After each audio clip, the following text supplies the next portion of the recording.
Таны бодлоор улс төр засаглалын тогтвортой байдал нь бизнес, эдийн засгийн эрүүл орчныг бүрдүүлэхэд хэр чухал үүрэгтэй вэ? Yeah, thank you very much for having me here and for the invitation. I think this is basically the key question. Намайг ярилцлаганд өрсөнд баярлалаа. Because Миний бодлоор энэ бол Монгол тулгарсан гол асуулт юм. Монгол улс маш олон боломж санал болгодог. Дэд бүтэц, үйлдвэрлэлгээд аль салбарт хөгжих хангалттай орон зай бий. You have two big markets just as your neighbors, but on the same side these big markets Мөн хүн аман залуу. for Mongolia. Дээр нь насар их байгалийн баялагтай. And also politics. I mean, having only two neighbors, being land. Хоёр томоохон эдийн засгийн улстай хөрш зэрэгэлдээ оршдог. Disadvantages that have to be countered. Гэвч нөгөө талдаа энэ нь Монголын эдийн засаг улс төрт тодорхой хэмжээний дарамт болж байна. Хоёрхан хөрштэй далаад гарцгүй байгаа нь шийдвэрлэх шаардлагатай зарим сул талыг бий болгодог. Then it comes on top already on some things that are not putting Дээр нь улс төрийн докторгүй байдал үүсэж хэдэн сар болоод л засгийн газар солигдох нь Монголыг давуу бус байдалд оруулна. of how should I say sufficient energy supplies, be it for businesses or be it also for the Энэ нь дэд бүтцийн дутагдал эсвэл өнгөрсөн үйл бизнес эрхлэгчид жирийн иргэдэд нүүрлсэн эрчим хүчний хомсдол дээр улам нэрмээс болох юм. and you counter the political instability on top. Эдгээр хүчин зүйлсээр улс төрийн докторгүй байдал нэмэгдвэл Монгол улсад олон улсын харилцаа, хөрөнгө оруулалтын эрүүл орчныг бүрдүүлэхэд хүндрэлтэй байх болно. Environment for international relation. Мөн гадаад дотоодын компаниуд болон бизнес эрхлэгчдэд ч огт тус болохгүй. Тэгэхээр бизнесүүдийг хууль эрх зүйн орчноор дамжуулан улс төрийн нөлөөллөөс хамгаалах хэрэгтэй гэж бодож байна уу?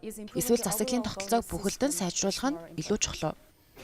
I would say both is important. I mean, in an ideal world, Би хувьдаа аль аль нь чухал гэж хэлнэ. because politics won't. Төгс ертөнцид бол төр бизнесийн ажиллагаанд оролцохгүй учраас аж ахуй нэгжүүдийг хамгаалах шаардлагагүй. I mean, in the end, state is responsible for creating the framework and to get sure. Төр эцсийн дүндээ зохицуултын орчныг бүрдүүлж, бизнес эрхлэгч бүр нэгэн ижил хууль дүрмийн дагуу ажиллаж байгаа эсэхийг баталгаажуулах үүрэгтэй. See in Mongolia that being close to certain politicians, to certain political powers. Гэтэл Монгол тодорхой нэг улс төрч, улс төрийн хүчинтэй ойр байх нь давуу тал болдог дүр зураг ажиглагдаж байна. Why it creates on the one hand disadvantages for the other political parties or powers, and on the other. Энэ нь нэг талдаа бусад улс төрийн намд сул тал болно. Fair competition, and if they're the how should I say the Нөгөө талдаа шудраг өрсөлдөөн устж, бизнесийн амжилтын гол түлхүүр нь аливаа улс төрийн бүлэгтэй ойр дотны байдал болчихвол Монголын зорж буй чөлөө зах зээлийн үндсэн шугамаас хазаах болно. The principal idea of a market economy, and this is what Mongolia wants to be. Өрсөлдөөн байхгүй бол шинийг санаачлах, хөгжих орон зай гэж байхгүй. There is no room for innovation, there is no room for development, and then the people start questioning. Улмаар ард иргэд бодит амьдрал дээр чөлөө зах зээлийг мэдрээгүй ч зах зээлийн эдийн засаг нь Монголын хувьд зөв сонголт мөн эсгэд эргэлзэж эхэлнэ. Конрад Аденауэр сан нь Монголд нэлээдгүй хугацаанд үйл ажиллагаа явуулж байна. Таны өнцгөөс Монгол улсад ямар ахиц дэвшил гарсан гэж дүгнэх вэ? Мөн ямар боломжуудыг алдсан байх магадлалтай вэ? What we do see over the 30 years we have been present over the Монголд сүүлийн 30 гаруй жилийн хугацаанд бидний харж буй нэг зүйл бол мэдээж тодорхой хэмжээний хөгжил дэвшил гарсан. signs of development, be it Ялангуяа Улаанбаатар дотор жишээ татаж болно. advantages like the buildings and new infrastructure. Гэхдээ шинэ барилга байгууламж, дэд бүтэц зэрэг давуу талын цааталд төвжрэл, өвлийн улирлын агаарын бохирлоос үүдэлтэй өвчлөлөө зэрэг сул талууд бий. If you see the macroeconomic numbers, then you see clear development. Макро эдийн засгийн тоо баримтыг харуул Монгол улс тодорхой хэмжээнд хөгжсөн. When it comes to the points I mentioned. Гэхдээ түрүүнд дурдсанчлан улс төрийн эдийн засаг бизнесийн орчинтой заримдаа хэд хамааралтай байна. To economy or to the business environment and the other way around. So this is Энэ хоёрыг хэрхэн засаглах вэ гэдэг асуулт бий. should be put in question how to divide these two areas. Мэдээж бүр мөсөн тусгаарлах боломжгүй. Хоорондоо уялдаж харилцан үйлчлэлцэх ёстой. But the economic success shouldn't be depending on the political. Гэхдээ бизнесийн амжилт улс төртэй ойр байдлаас хамаарах ёсгүй. Close to politics and the other way around because Сүүлийн парламентын сонгуулиар ажиглагдсан нэг зүйл бол компанид ажлын мөнгөний нөлөөлөл багасах биш, уламд орцсон байна. Mongolia, which I was witnessing during the last parliamentary election in парламентын гишүүдийн тоог нэмж улс төрийн намын тухай шинэ хууль баталсан зэргийг урагшилсан алхмаа гэж хэлж болно.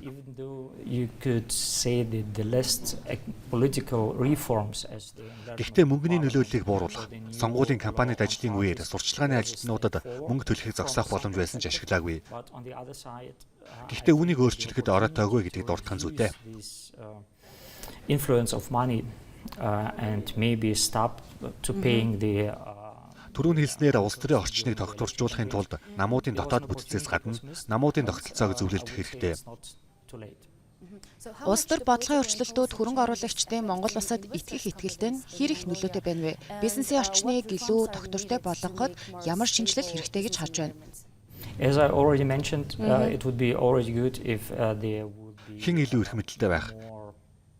Хэн ерөнхийлөгчд нэр дэвших зэрэг хүн рүү чиглэсэн улс төр ярихаас илүүтэй утга агуулга, хөрөнгө оруулалтыг нэмэгдүүлэх болон бусад салбар шаардлагатай шинжилэлд анхаарах нь чухал юм. and indeed focusing more on content. Ялангуяа бизнесүүдийн яаралтай шийдвэрлэхийг хүсэж буй асуудлыг тэргүүлэх чиглэлээ болгох нь илүү үр дүнтэй. Өөр нэг чухал зүйл гэвэл гадны хөрөнгө оруулагчдаар зогсохгүй дотоодын компаниудын хувьд ч итгэлцэл маш том асуудал болоод байна.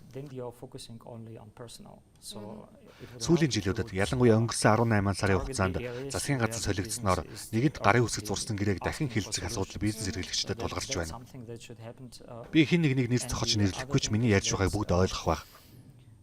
Trust is a big issue when it comes to international investors, but also for local companies. Ийм байдал дахин давтагдвал олон улсын хөрөнгө оруулагчдын дунд итгэлцэл бий болгоход хүндрэлтэй байх болно. Not only by changing the change of the government. Бүх эрсдэл сул талыг тооцсон хөрөнгө оруулалт хийлээж төрийн байгууллага, Монголын засгийн газар, хувийн компаниуд зэрэг түншийхэд дэмжлэгт найдахаас өөр аргагүй.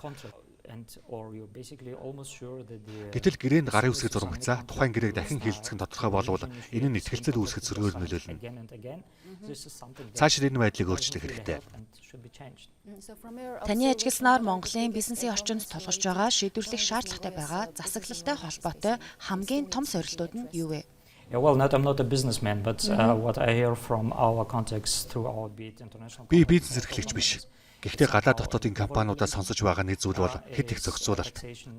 It's not named as a big problem, but depends on which area you speak about.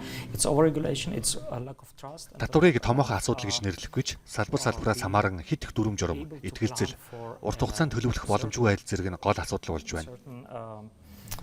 Time. I mean, because you never know what will happen in a few months. Sometimes you never know. Хэдэн сар байтугай хэдэн 7 хоногийн дараа юу болохыг ч мэдэх боломжгүй. And this lack of reliability, this is something that you hear quite often. Not only Итгэлцэл найдвартай байдал алдагдсныг зөвхөн Монголоор зогсохгүй. Европ дахь бизнесүүд ч их ярьдаг. This is something that I would say hinders Mongolia a lot. Гэхдээ энэ нь Монголын хөгжлийг ихээр боомлж байгааг хэлэх нь зүйтэй. Especially the local ones is of course that Бизнесийн ялангуяа дотоодын компаниудаас сонсогддог өөр нэг зүйл бол төр засаг бизнест хит их оролцох явдал юм. Мөн тусгай зөвшөөрөл, төрөөс олгодог гэрээ хэлцлүүдийг нэрлэж болно. Эдгээр нь Монголын бизнесийн асар том хэсгийг бүрдүүлдэг. You have to rely on political decisions and the more the state involved into Улс төрийн шийдвэрээс илүү хамааралтай байх. Төр засаг эдийн засгт илүү оролцох тусам шударга өрсөлдөөн хязгаарлагдана.